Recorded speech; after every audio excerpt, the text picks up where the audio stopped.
being with the Black Panthers because we did a concert for them, a free concert for them. We offer our services and they invite us and we play. And it was scary, it was scary because we knew that the FBI, the CIA, and everybody, man, they could either shoot you on sight or put a bomb on you and blame somebody else, like what's happening right now. There's probably 3 generations that I'm talking about to right now. So if it's my daughter generation, she'd be like, yo, Dad, who was Das Effects? I'd be like, well, there was like Amigos. Like, I was like, okay, there would be like Amigos, you know what I mean? And then if it was the older generation, they'd be like, okay. I'd be like, well, with Das Effects, remember like when Drake and Lil Wayne had these combination records where they can go back and forth and it was just flawless. Like these guys was like a 2-man duet, like literally.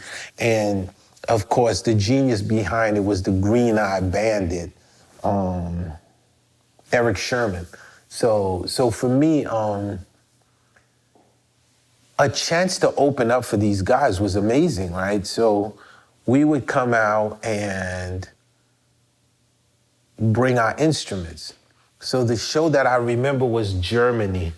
So in Germany, at that time, hip-hop was not exploding the way you see it's exploding now, but the promoters knew it was dope, so they literally would rent out a warehouse, and they would pack kids in a warehouse, bring the German artists, that's doing hip-hop, and us, you know what I'm saying? So we get together, and we do our thing.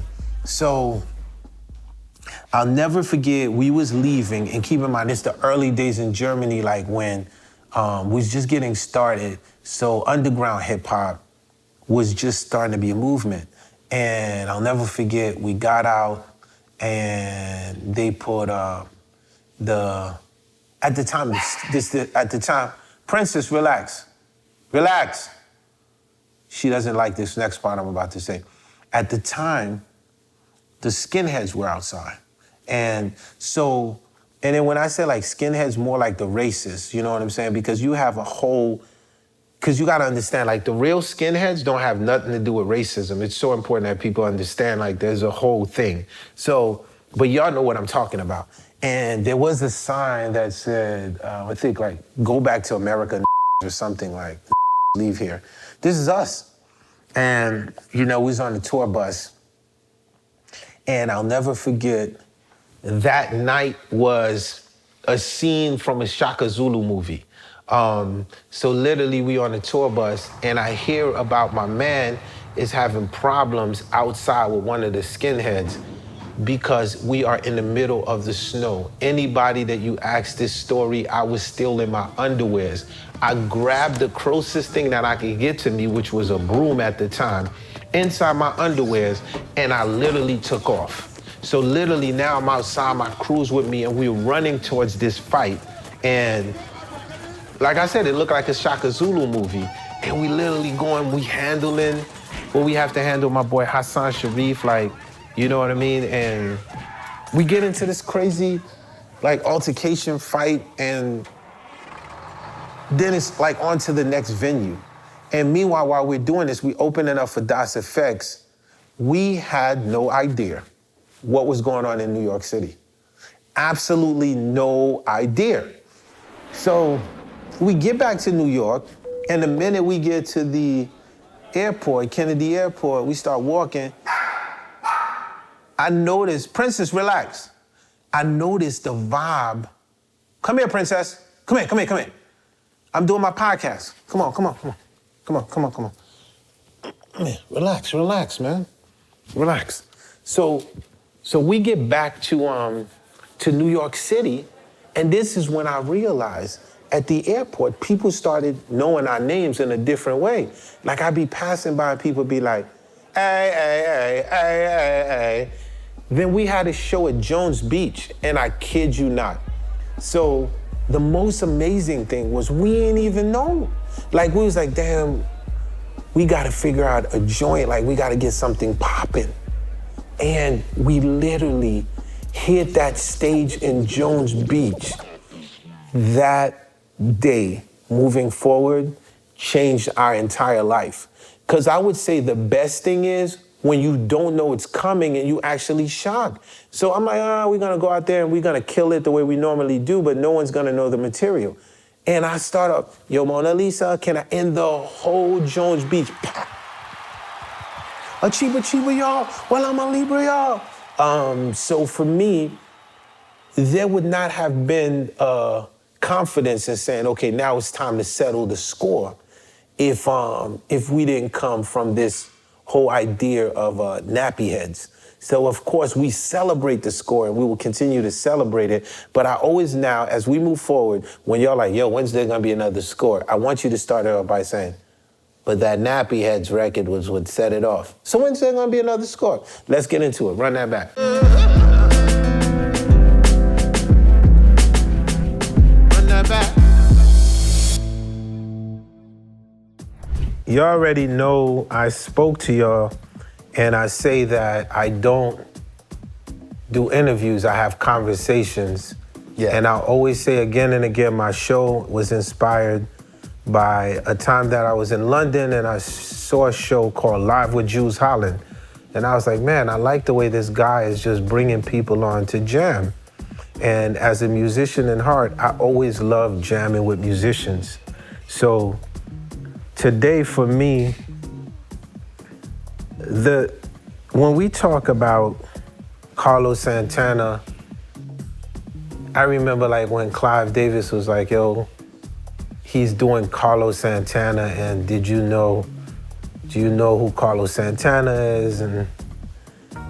And you know, it was very emotional for me because it's sort of like, you know, there's a blueprint. And we always said before us was one other, before that other was another.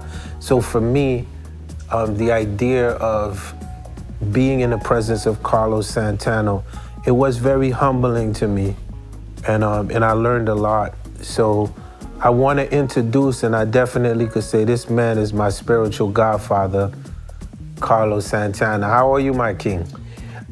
I am so grateful. I'm very, very happy and very encouraged. You know, I keep hearing John Coltrane and Miles Davis and Marvin Gaye and Bob Marley and your music, and all of this music reminds me that we are immutable. When you play and I play, when you write music, because I see you write music in front of me, and it was incredible to watch you in an instant stamp a big chunk of immortality, you know, and very few people can do that. Everybody has it, but only few can do it. So what I'm talking about is like, for example, I've been playing Abraxas, this album that we did in 1970. And even back then, we knew the importance of, as Miles Davis would say, don't take shit from nobody, you know? And so we utilize our music to make a statement that it's important to be gentle and kind and spiritual, but at the same time, stand up, you know, for your rights, and don't let no gang or anyone take away your authenticity, your individuality. Don't let a do-rag of any color take away your individuality, who you are. That's the most important thing God gave you. There's only one Wyclef, only one Carlos. Take the time to honor that, and then the universe will flood you with abundance of blessings and miracles. So that's what we're doing. Man, you know, when I talk to very few people and I'm in awe. You, Michael Jackson, I have like a very short list, Clive Davis. For me, Godfather, we had conversations offline, and a lot of people know about your guitar and you're amazing, but you was telling me stories about the Black Panther. And I was finding these stories so amazing because I always say that the real story of the Black Panther was infiltrated, you know? Still to today, like parts of it is not really said what that organization really stood for. And you had, you know, even you just said it again, you was like, yo, don't take shit from nobody. In the climate that we are in now, and in the climate, you've seen a few climates. So back then, what was the Black Panther like at the time? And was you like, was you part of the conversations with them, the energies with them? What was that like back then? It was very encouraging. It gave me hope, encouraged, because I knew I was in the presence of someone like Geronimo or Zapata or Che Guevara, someone who wants a revolution to see. It's always the same purpose: equality, fairness, and justice. That's always the same purpose. People don't know that because of the Black Panthers, Mr. Mandela became Mr. Mandela because he was a lawyer. But when he heard and he read about the Black Panthers in Berkeley and Oakland, California, he switched from being a lawyer to a liberator. Because of the Black Panthers, people don't know that the Black Panthers had that kind of power to ignite and inspire someone that big in South Africa to become the Mandela that we know now. Being with the Black Panthers, because we did a concert for them, a free concert for them. We offer our services and they invite us and we play. And it was scary, it was scary because we knew that the FBI, the CIA, and everybody, man, they could either shoot you on sight or put a bomb on you and blame somebody else, like what's happening right now. True talk. But for sure, we said it's important to play with and for the Black Panthers because this is the brothers who have the courage to stand up to Nixon, Ronald Reagan, LBJ, the Bushes, and Donald Trump. It's the same guy with a different face. It's always the same guy. This is Pharaoh. This is Pharaoh. And where the multidimensional nation thrives, that they were here. And we say today, when I felt the flow, Brother Wyclef, of all that energy parading around the world, all the not millions, billions of people parading around the world saying, enough is enough, we need to do something now. We gotta clear the house, like you clear the house from termites in your house. Facts, talk.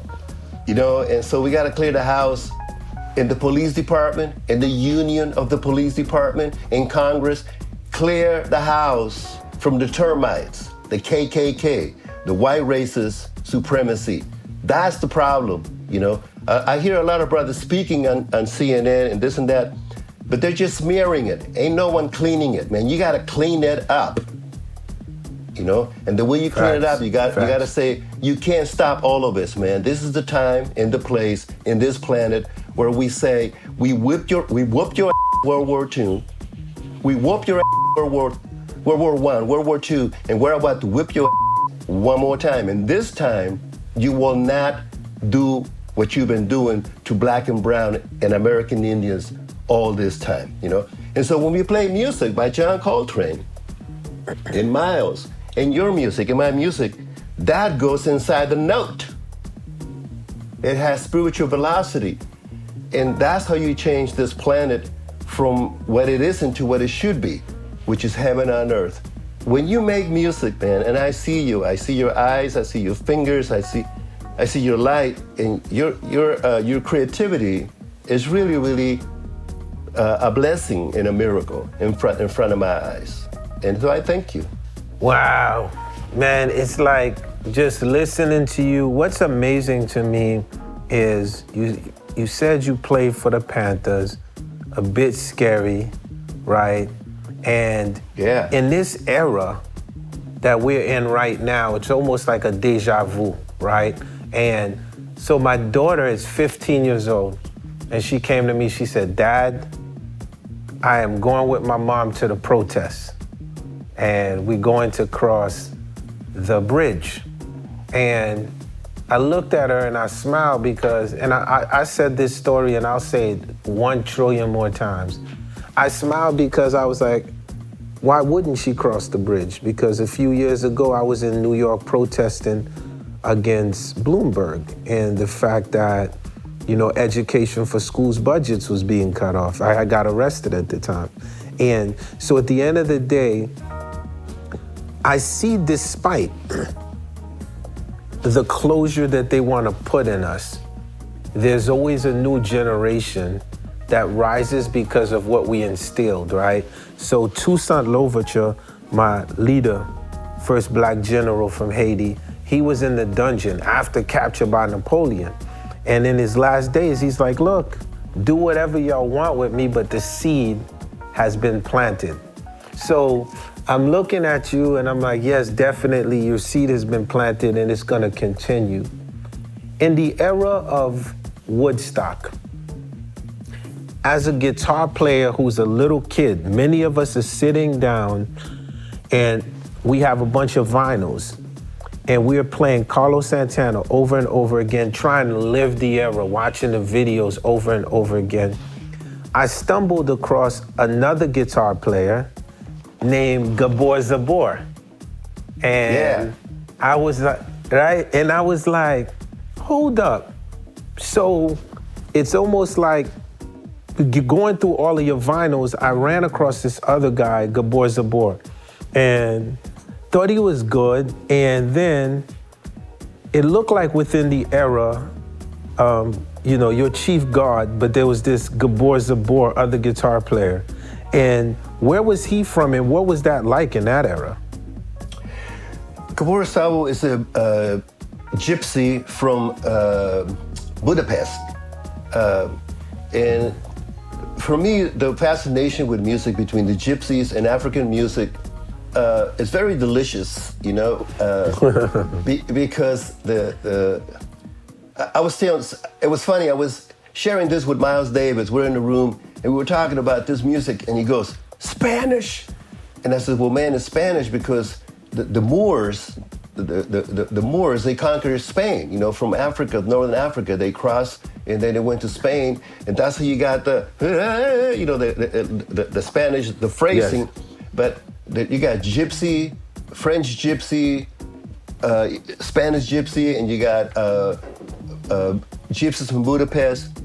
What I was attracted is that everybody was listening to the blues, man. B.B. King, Albert King, Freddie King, Otis Rush, this is the foundation. Jimmy Reed, Lightning Hopkins, John Lee Hooker, and I love that. However, I said, man, everybody's playing some blues. Every band is like a blues band. So we started to listen to Olatunji and Mongo Santa Maria and Tito Puente.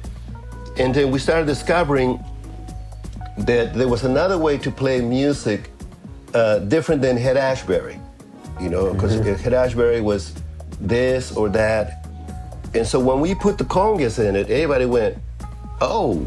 And especially the ladies, because when you play a certain kind of music, they dance like this, they dance like that. That's like right, talk like, that talk. They're dancing like they're catching butterflies or something, Yeah, exactly. But when you play music with congas, like Haiti, merengue, or República Dominicana or Brazil, women body become like, hey, oh, and you go, becomes S-E-X. Right. Sacred sex, so the way the women dance differently, and so we said, I'm gonna make a song out of that. I like that phrase. Yeah, man, and that's what other bands noticed. After we came out, next thing you know, you see Miles has congas, and Sly Stone has congas, and everybody started realizing that Santana coming with congas, even though we were not first, man, there was already other brothers like with Motown playing with congas. Yeah. It's just the way we scramble the eggs were a little differently, and so next thing you know, you see bands with congas and learning how to articulate B.B. King with Tito Puente, and that's what African music is. That's amazing to me because when I was listening to, so I got into Gabor Zabor. And you said something that inspired us, the Fugees, and because we were Santana obsessed. And what the Fugees did, you was one of our blueprints when I was doing the score. But what we loved about what you did was everyone was going one way with the hip hop, like the way you were saying, like you knew the blues was going. And we was like, but hold up, like at the end of the day, the feeling is from the soul. So we gotta come from the other side of the soul. And we wouldn't be able to do that like if we didn't listen to you, you know what I mean? So that's dope that you give me like verification on that vibe, you know what I'm saying? So for me, I came from Haiti after trying to become president of a country. Ooh, and damn. And you already know, I mean, you know me, man, you know what I'm saying? And you know how we move. And that experience made me stronger, but at the time, besides losing my father, that perhaps was one of the hardest things I've ever done, because it was sort of like you sacrifice yourself for an entire nation, right? And then you get hit with the J. Edgar Hoover effect, you know what I'm saying to you? And so for me to be here and to beat it, and a lot of people say, yo, how can you be strong and still so? Because I said, because at the end of the day, I didn't really create myself. So you're not really going up against me. You're going up against what you don't see. So I happened to be in Sweden after the presidency with Avicii, Tim, who ended up passing away, committing suicide through depression. But I remember we was in the studio and we vibing. And my man Ash is like, yo, do y'all got something for the World Cup, you know? And I start catching a vibe and I'm finding myself, but just so you know, I was finding my way back. And I don't understand. I want you to know how much your frequency affected me. Because when we called you and was like, yo, you know, we got this idea for the World Cup for Brazil, it was sort of like, and then you said yes. You know, it was sort of like, because now I was on my second win and I was ready to go again. And I was like the only person that could give me that shot. You know what I'm saying? I gotta find the Godfather. So literally, if people did not hear this, for me, this was a time we come back and send you the record, man, and you do this amazing, your amazing talk on this record. And I don't know if you understand what that meant to me, but I wanted to document it in history while we both are wearing the fly hats to let you know that past the presidency, what helped me get through it was you saying yes to what became one of the biggest World Cup songs. So I want to just play a little bit of it and so people will hear the vibes, you know what I'm saying? The energy. For a second. Got it?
I just had to take a moment just to let you, like, cause you do so much, man, I had to stop you for a second. You was airing the guitar out as usual, just an extension of your soul, man. Dude, Brazil, I was with you, man. You took that stage, man. How did you feel? Cause we ain't see each other for a while, and that was us like reconnecting. And I bet you didn't know what you did for me, Being with you, it's a celebration from angels, archangels, ETs, extraterrestrials, sentient beings, invisible ones, and then you have the people, the earth people. When you show up, you bring everything with you, man. You're a multidimensional spirit, And the music that you play, this is the music the one that you just played right now. This music should be playing in Portland, Oregon, when people are still protesting, because yes. This, when I was young, the music was Pete Seeger and Curtis Mayfield. You're that person now, except that the way you write them, the way you write this music, it's a celebration because the battle is already been won. Yeah. We already won. Oh. They just don't know it, Facts. And Desmond Tutu said it like that. We won. You just don't know it. And when we win, it means that we are the ones that we will change the paradigm, the narrative, the frequency of this planet forever. We have to change the Constitution. We have to change the Bible. We have to change any book that was written while you own slaves. If you own slaves and you wrote the paper, it ain't that sacred, okay? Facts. So you're changing. With your music, man, you're changing the foundation of human consciousness. I bow to you, man, because I seen you out of nothing, like Miles Davis. All of a sudden, you create this music, and in the heaven, earth, ETs, angels, archangels, everybody, American Indians, they all celebrate. What are we celebrating? We are celebrating our own light. I don't celebrate a flag. I don't celebrate nations. I don't celebrate governments. I don't celebrate religions. I celebrate your light and my light. Your light, my light. That's a song you just gave me an idea. Yeah, man. You take me up, man. Yo, so, Godfather, I'm not gonna hold you long. Just two more things. Another inspiration, I was born in 1969, man. So I was born like right amongst the vibe. Like that's the year I was born. And coming from Haiti, being an immigrant, I get to America at 10 years old, land in the projects, at Marlboro Projects in Coney Island, and working in every kind of job possible, beauty salon. Used to go work with my father in the restaurant. And in the restaurant, it was a fast food restaurant, and my father used to have me come clean with him late at night. And we would clean the restaurant as the cover bands would play. Bruce Springsteen, Born in the USA. And I remember I'm going to clean the bathroom, man, and I'm like 16 and I'm pissed off.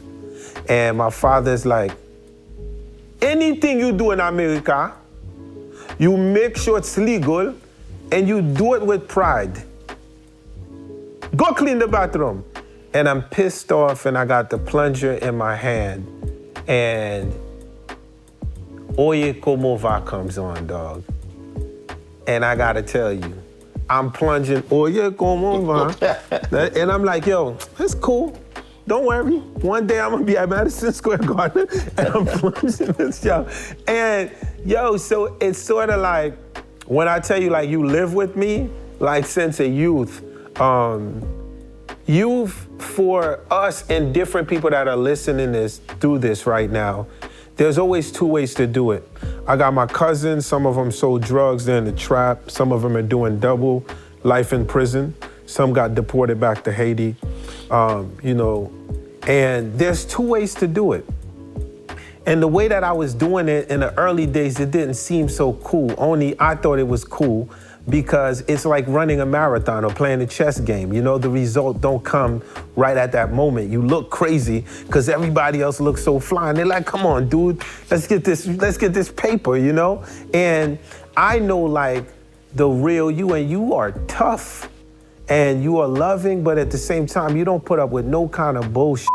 So if you was to give us a piece of advice that we all can take away, you know what I mean? Because we're gonna have so much music that I'm gonna play in this show. But if you can give us that one piece of advice that we could take away for those at times that don't feel like it's too cool and it's taking too long to get to where we want to get to, and in the climate, the floor is yours, my godfather. Talk to us. Well, for me, it's an invitation because I don't believe in telling people who to be, what to do, or how to do it. That's an imposition.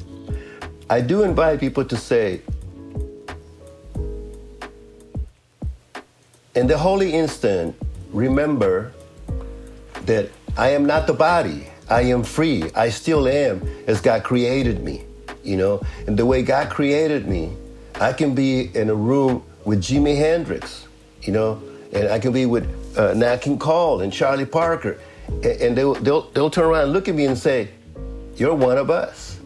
You know, and to me, that's the greatest honor. I don't care if I serve them, you know, and shine their shoes, as long as I'm in the room with them, you know, but to the brothers like in Chicago with the shootings and everything, I would say to the brothers, life is precious, man. What's supremely valuable to you? What do you cherish?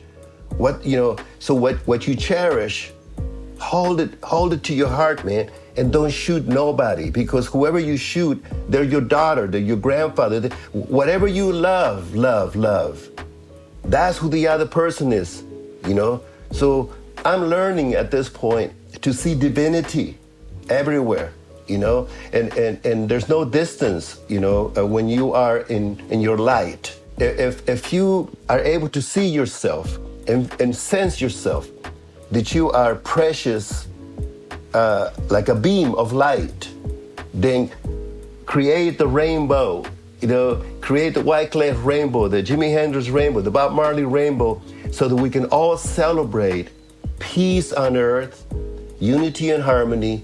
And if this sounds too kumbaya for you, that's tough, man. You see, because kumbaya, you know, tough, man, because kumbaya is Martin Luther King and Toussaint Louverture and Malcolm X. Kumbaya means eternally with spirit, you become what I am and who you are. I am a spiritual adult. We don't do nonsense no more, man. We don't play games. We don't play hide and seek. Maybe the hokey pokey, because the hokey pokey says the same thing. Mm-hmm. That's what it's all about, man.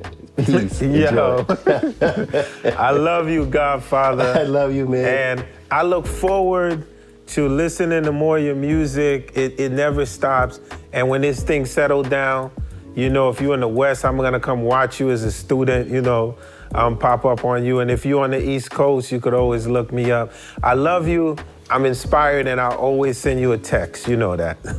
I'm yours, 24/7. On any form you need me, I'm yours, man. Seems to write the horror flicker, Stephen King. Clean the books, all those in favor say, I got tired of the fat lady, so I sing to my own opera. Ballin' to the man in Rockers Island. It can divide us until we can die.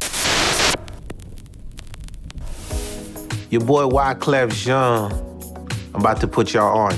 Remember, when I say like put y'all on, y'all can also put me on too. So on the comments, If there's something that I need to listen to, or you also think should be featured on this segment, please make sure y'all send that information to us. So right about now, we're gonna go into, this is a vibe, like we would say a vibe. British hip hop artist, Simba, born in Zimbabwe, moved to England by the age of 9. Even though like people try to categorize it, be like British hip hop, let's just take the word British out. Let's take the word American out. Let's take the word let's just say hip hop, because hip hop is a melting pot of it all, right? So at the end of the day, whether you in the middle of London or you in Haiti, whatever, the idea of hip hop is you are expressing your culture and your form. So I get it. So if we want to still call it British hip hop, I'm with you, but figured I'd give my 2 cents into it. Being somebody that spent a lot of time in London, Brixton Academy, been to many sound clashes, rah, rah, rah, rah. But this is important for the pulse. When I talk about the pulse, there's 2 parts of the pulse. One part of the pulse is, I think like there's like an Amy Winehouse that absolutely has maybe 3 views on YouTube, and no one's paying attention to it, like probably the next Amy Winehouse. And I think this is dangerous, and we have to make sure we have a group of people that are looking for what I call the forgotten artists, which to me are interesting. Then there's the other side of it, right? So if a video, like basically like his newest video, Lose, featuring KSI, racked up 1.1 million views in only 24 hours, I'm going to watch, because that's what you call the pulse of the culture. So I want to know what's going on. And of course, I did go see it. And I fell in love with Simba. He's definitely an inspiration in so many ways. I could relate, coming from Haiti, growing up in the States, just, I don't leave that side of the roots with me because it's all in the house. But I'm like, I'm in America now. What am I going to do? So I definitely could relate, want to congratulate him. And definitely, if you got a minute, just at least like check one joint out, and I guarantee you be like, yo, Clef, you ain't let me down. Y'all gonna really want to get into him. So let's get into Simba right now. Shorty said she coming with her brethren, cause she saw a young nigga pull up in the Rover. Now she said she wanna come over, yeah, but I don't want no love. I just wanna make the moolah la, yeah, the moolah la. I just wanna make the moolah la. Go home all screaming ooh la la, yeah. Shorty said she coming with her brethren, cause she saw a young nigga pull up in the Rover. Now she said she wanna come over, yeah, but I don't want no love. I just wanna make the moolah la. Yeah, the moolah la. I just wanna make the moolah la. Got 'em all screaming ooh la la. Yeah, I don't want no love. You know me, I only think about funds. Me, I'm trying. Balaba, balaba, balaba, balaba, balaba, balaba, balaba, balaba. Check out the number one rapper coming through your speaker.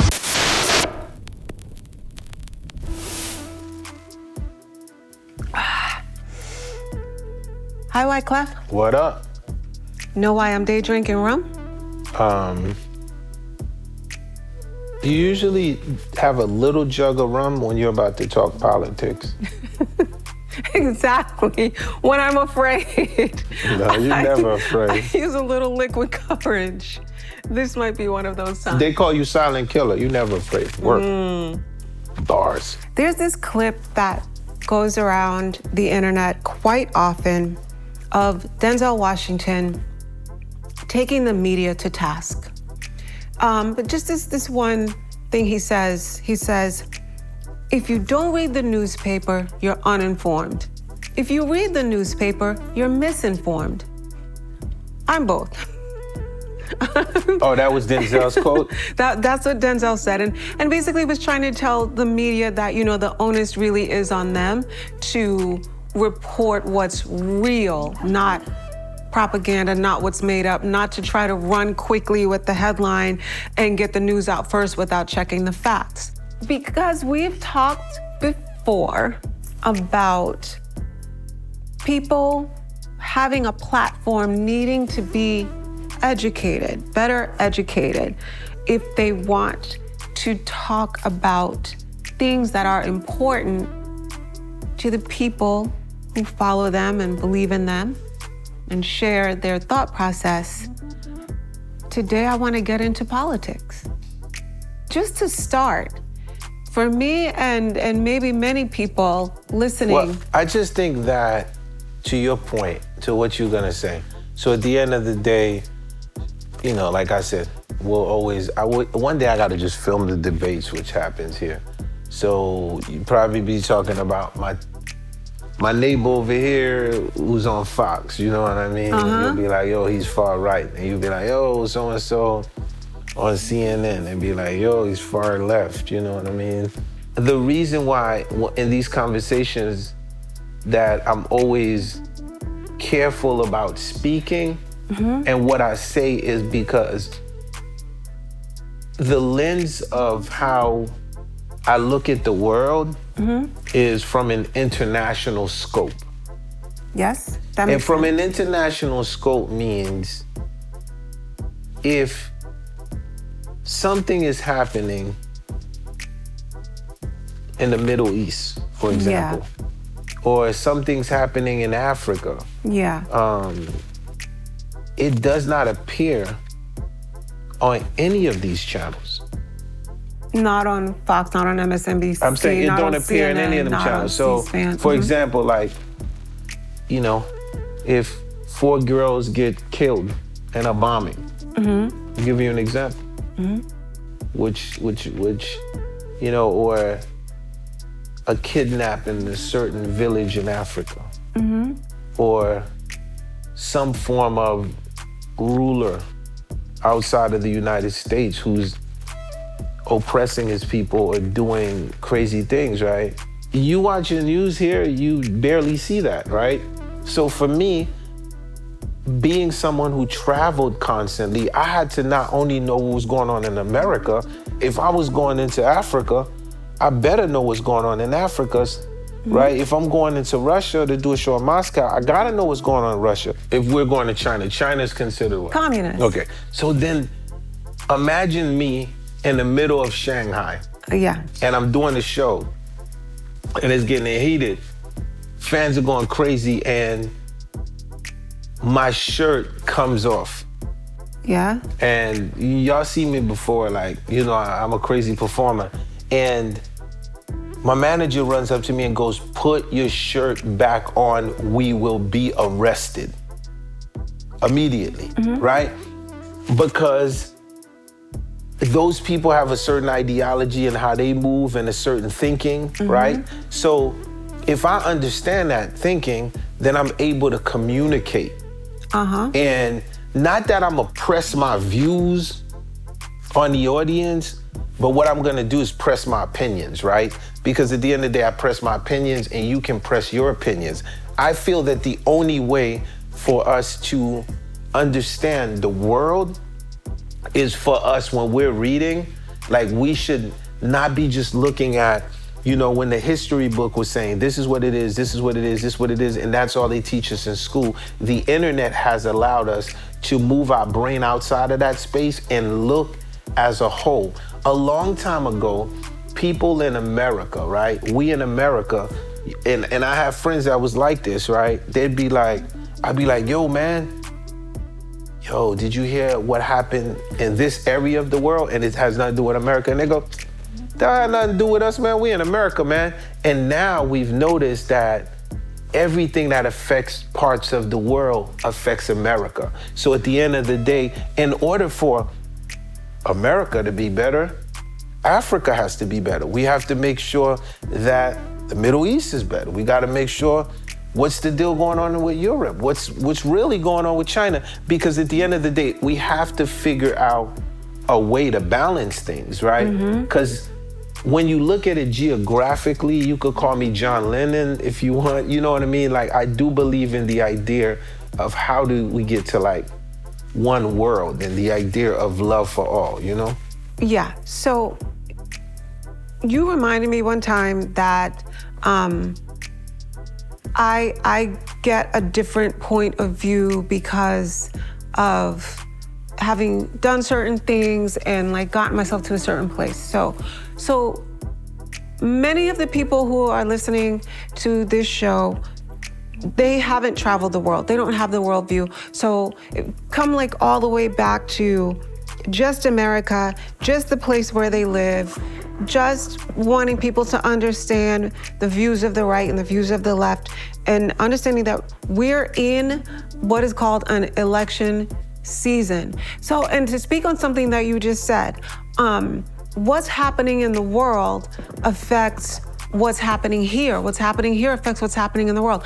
I've never understood that so much, to be honest with you, as with Donald Trump's presidency. His presidency is the first time I have really understood about our relationship with Russia, our relationship with China, our relationship with, on whomever he has declared war, not actual war, but you know what I mean. Whomever they've said has colluded with him to help him win the campaign. This is the first time I really understood our relationship to many countries. And so yes, we should be paying attention to all of those things, because here we are at election time, and I've said it before, having to choose between what I call the lesser of two evils. I know who I'm gonna vote for, but I don't know if I'm equipped to suggest to people who they should vote for, or even to suggest to them how they should get to the point of feeling secure in who they want to vote for. You know what I'm saying?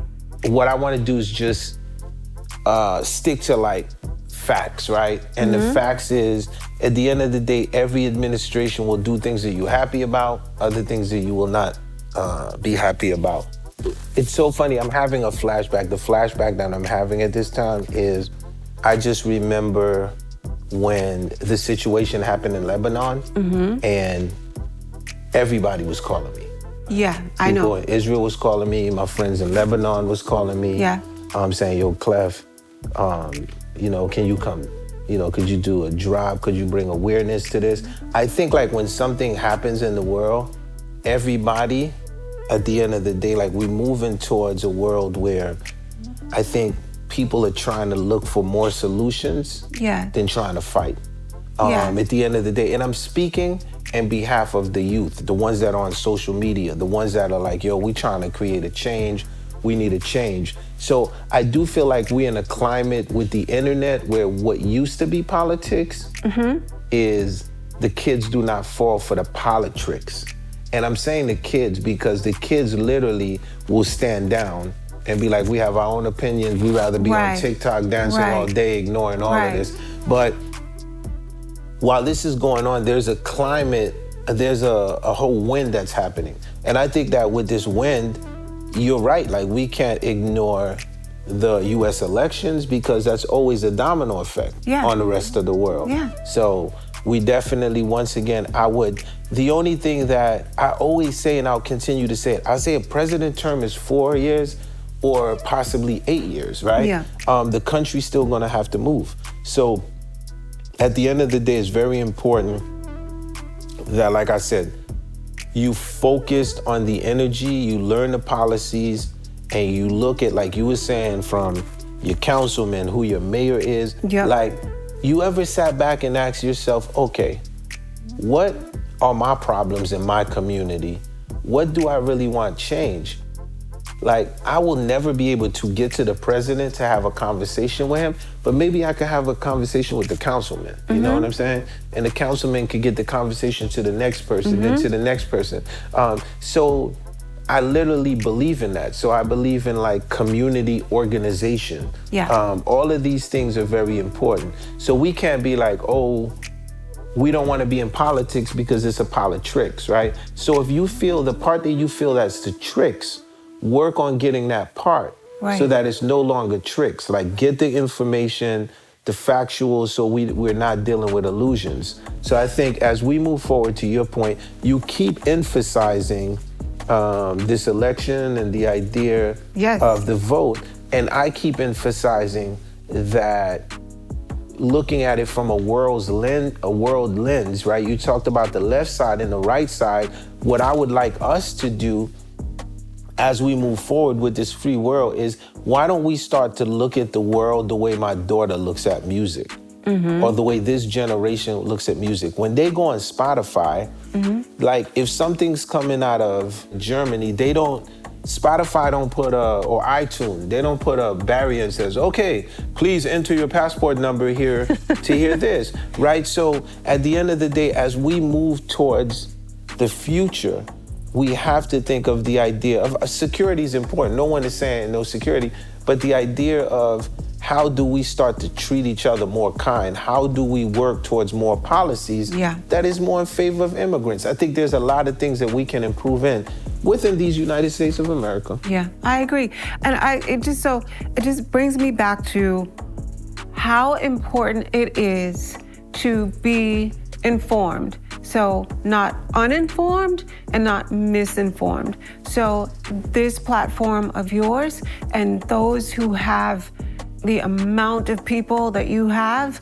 who listen to them, who take heed to the things that they say, using those platforms, it's not to throw opinion upon, because that's what I love about you. You don't throw your opinion upon people, you should vote for this person, but to just implore people to get informed, to educate themselves, to figure out what side they're on, whether it's left, right, or in the middle, and act on that.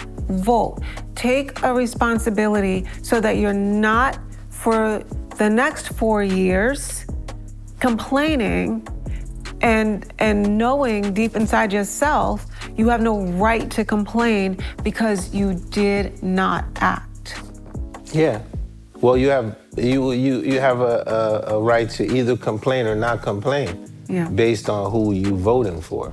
Well, or based on whether you did something to make sure the person you want to be in office or the ideals you want to be in office are there. But I want everybody to know, like, you as smart and smarter than most of the politicians. Like you very smart, meaning like the people who's watching, like don't let somebody enforce anything on you. Right.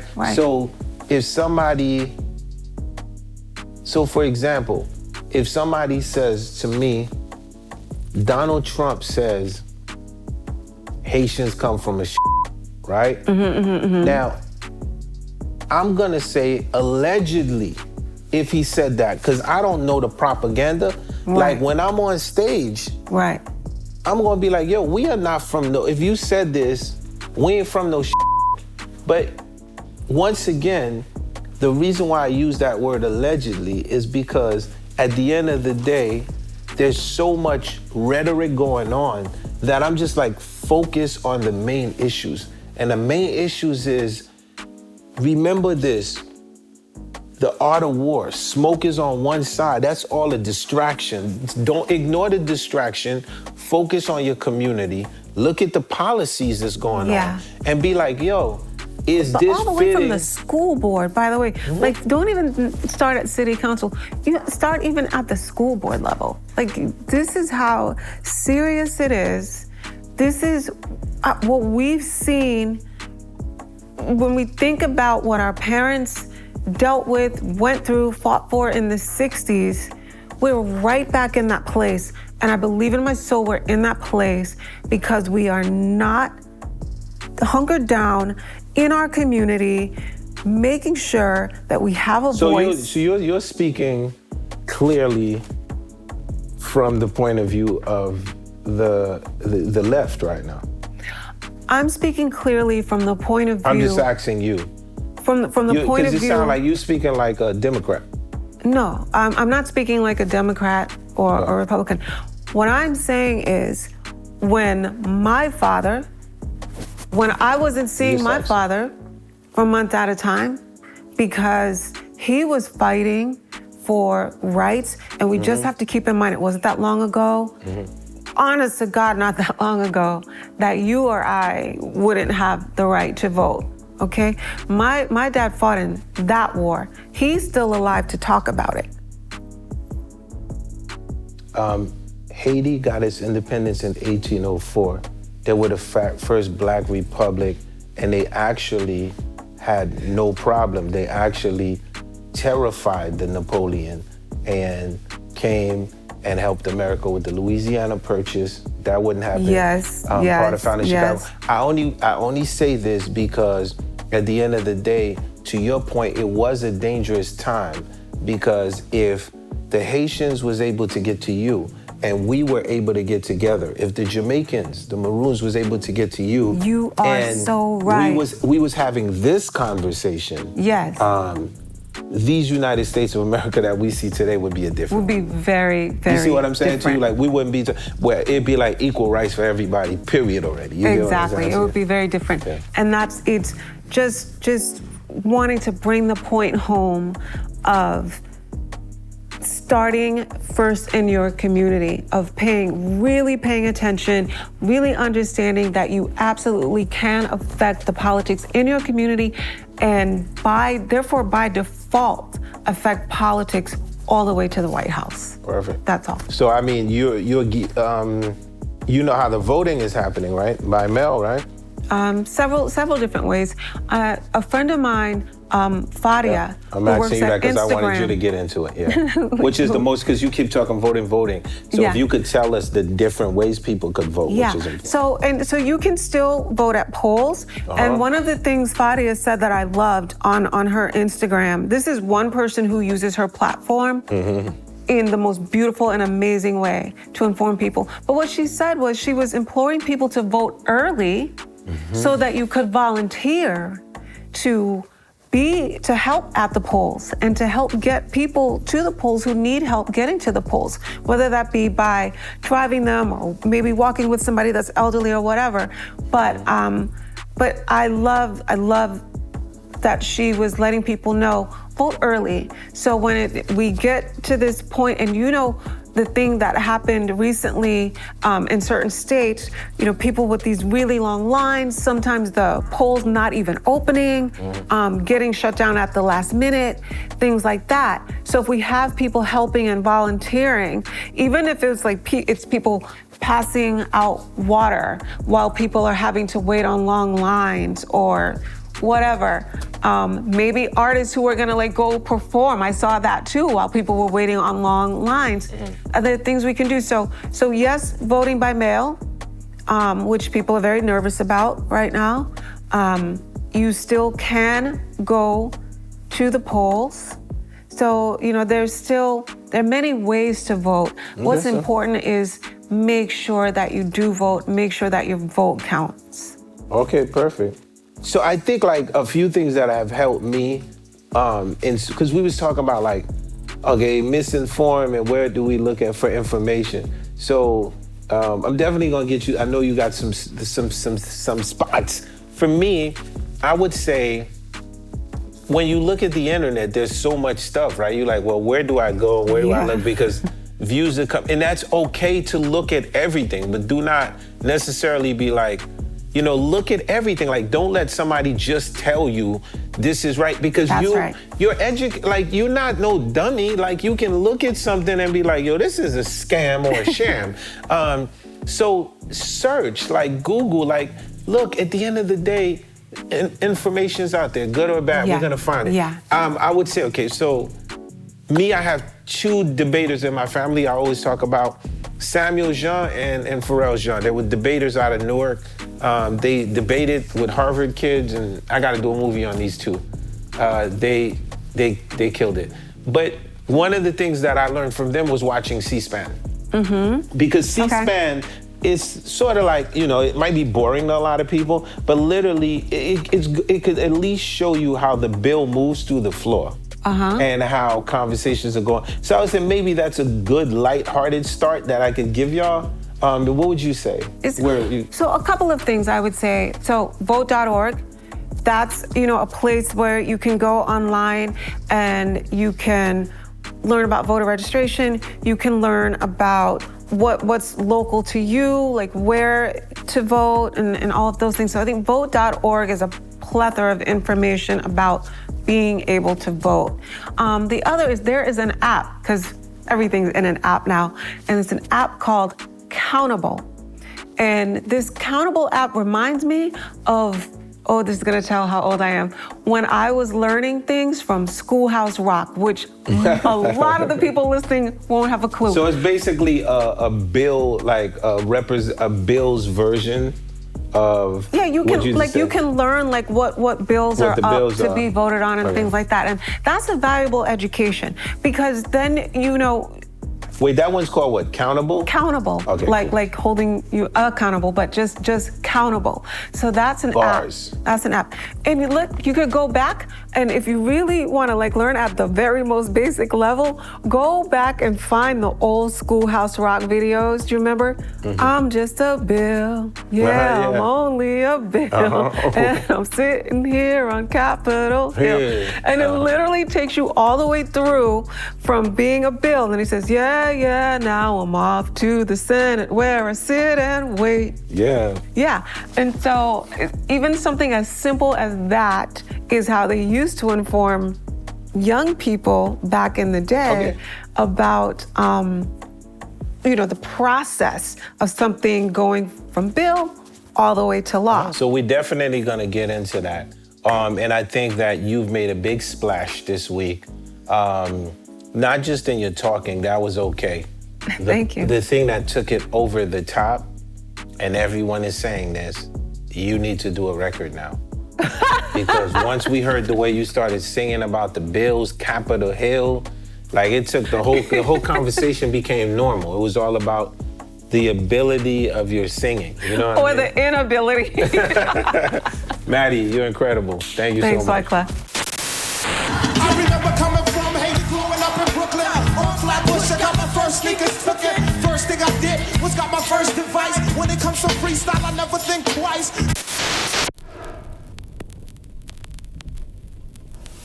Okay, we back in the acoustic sessions, one of the most exciting parts for me. Every fit goes with the song. Like in hip hop, we got that word we used to say, I don't know if they still say it, fresh. I guess it's like drip now, you know what I mean? But sometimes like songs and fashion go together. So this one, Hips Don't Lie. Here's a trivia about Hips Don't Lie, music trivia. The record was written 2 years prior to doing it with Shakira with another artist. Her name was Claudette Ortiz.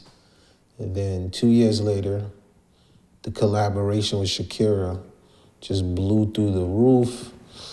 I'm looking on the wall, biggest song in pop history.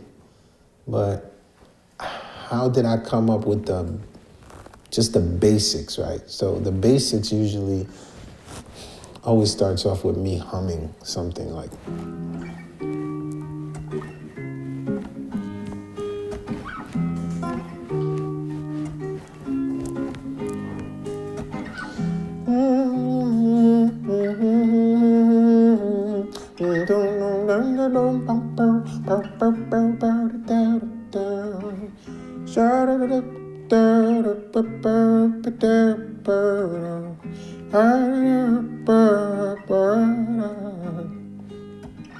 Hey girl, I can see your body moving and it's driving me crazy. And I didn't have the slightest idea until I saw you dancing. And when you walk up on the dance floor, nobody cannot ignore the way you move your body, girl. And everything's so unexpected, the way you read and left it. I never really knew that she could dance like that. She make a man wanna speak Spanish. Como se llama? Bonita. And then Shakira was like, oh, Clef, when you talk like that, you make a woman go mad. So keep on rocking to the sound of the samba. Baby, you know I'm on tonight, you know my hips don't lie. Bonita, bonita, yeah. You know I'm on tonight, you know my hips don't lie. Yeah, fiesta, for fiesta. Baila la calde, de noche baila la calde, de día baila la calde, de noche baila la calde, de día baila la calde, de noche baila la calde, de día baila la calde, de noche. I never really knew that she could dance like that. She make a man wanna speak Spanish. Como se llama? Bonita. Shakira told me, oh, Clef, when you talk like that, you make a woman go mad. So keep on rocking. To this and listen, my hips don't lie. You know her hips don't lie. You know her hips don't lie. You know her hips don't lie. Shakira, Shakira. You know, when it comes to Carlos Santana, before I leave, I'm gonna put the glass up. What could I say about Carlos Santana? Life lesson learned. Carlos says once you put a vibration in the universe, it's gonna last long after you. So at the end of the day, what I learned from one of the godfathers, Carlos Santana, is everything you do, you gotta do it with passion. You gotta do it from the heart. And you gotta think of moving people first, because once you move people, everything else will land, you know what I mean? So to another one of my great mentors, secretly guitar teacher, without him even knowing, the great Carlos Santana.